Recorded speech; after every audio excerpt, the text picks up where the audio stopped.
សម្ដេចតេជោហ៊ុនសែនថ្កោលទោសយ៉ាងម៉ឺងម៉ាត់ចំពោះសកម្មភាពទាហានថៃ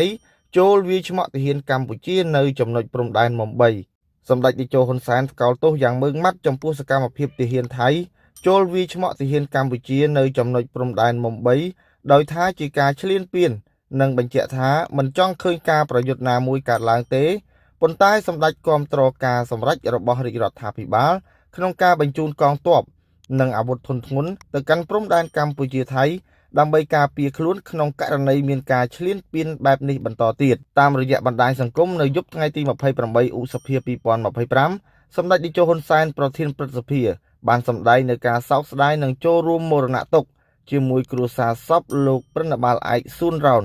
ដែលបានបាត់បង់ជីវិតដោយសារការវាយឆ្មក់ពីកងទ័ពឈ្លានពានថៃសម្ដេចបានបញ្ជាក់ថាព្រំដែនសន្តិភាពមិត្តភាពសហប្រតិបត្តិការនិងការអភិវឌ្ឍមិនគួរមានរឿងបែបនេះកើតឡើងនោះឡើយដែលខ្ញុំសូមថ្កោលទោសយ៉ាងម៉ឺងម៉ាត់ចំពោះបុគ្គលឬអង្គភាពឬឋានៈណាក៏ដោយដែលបានសម្រេចចិត្តឲ្យធ្វើសកម្មភាពឈ្លានពានបែបនេះដែលវាប្រហាក់ប្រហែលជាមួយការឈ្លានពានកាលពីឆ្នាំ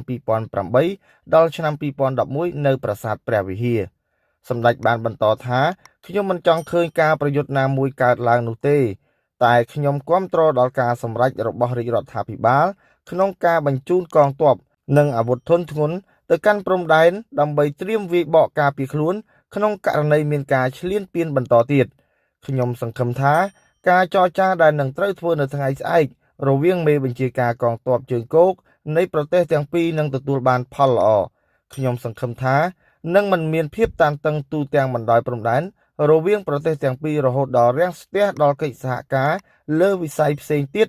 ដែលជាផលប្រយោជន៍នៃប្រទេសទាំងពីរនោះឡើយសម្ដេចតេជោប្រធានព្រឹទ្ធសភាបានអំពាវនាវបងប្អូនជនរួមជាតិសូមមេត្តាគុំពង្រីកនៅចំនួននេះឲ្យទៅជាការស្អប់ខ្ពើមជាតិសាសន៍និងសូមជឿជាក់លើការដោះស្រាយរបស់រាជរដ្ឋាភិបាលនិងកងទ័ពនៃប្រទេសទាំងពីរសម្ដេចតេជោបានបញ្ជាក់ថាយើងស្អប់សង្គ្រាមតែយើងបង្ខំចិត្តត្រូវធ្វើសង្គ្រាមដើម្បីប្រឆាំងការឈ្លានពានរបស់បរទេសដោយដែលបានធ្វើកាលពីឆ្នាំ2008ដល់2011ដែលប្រើមុខព្រួញ3គឺយោធាការទូតនិងផ្លូវច្បាប់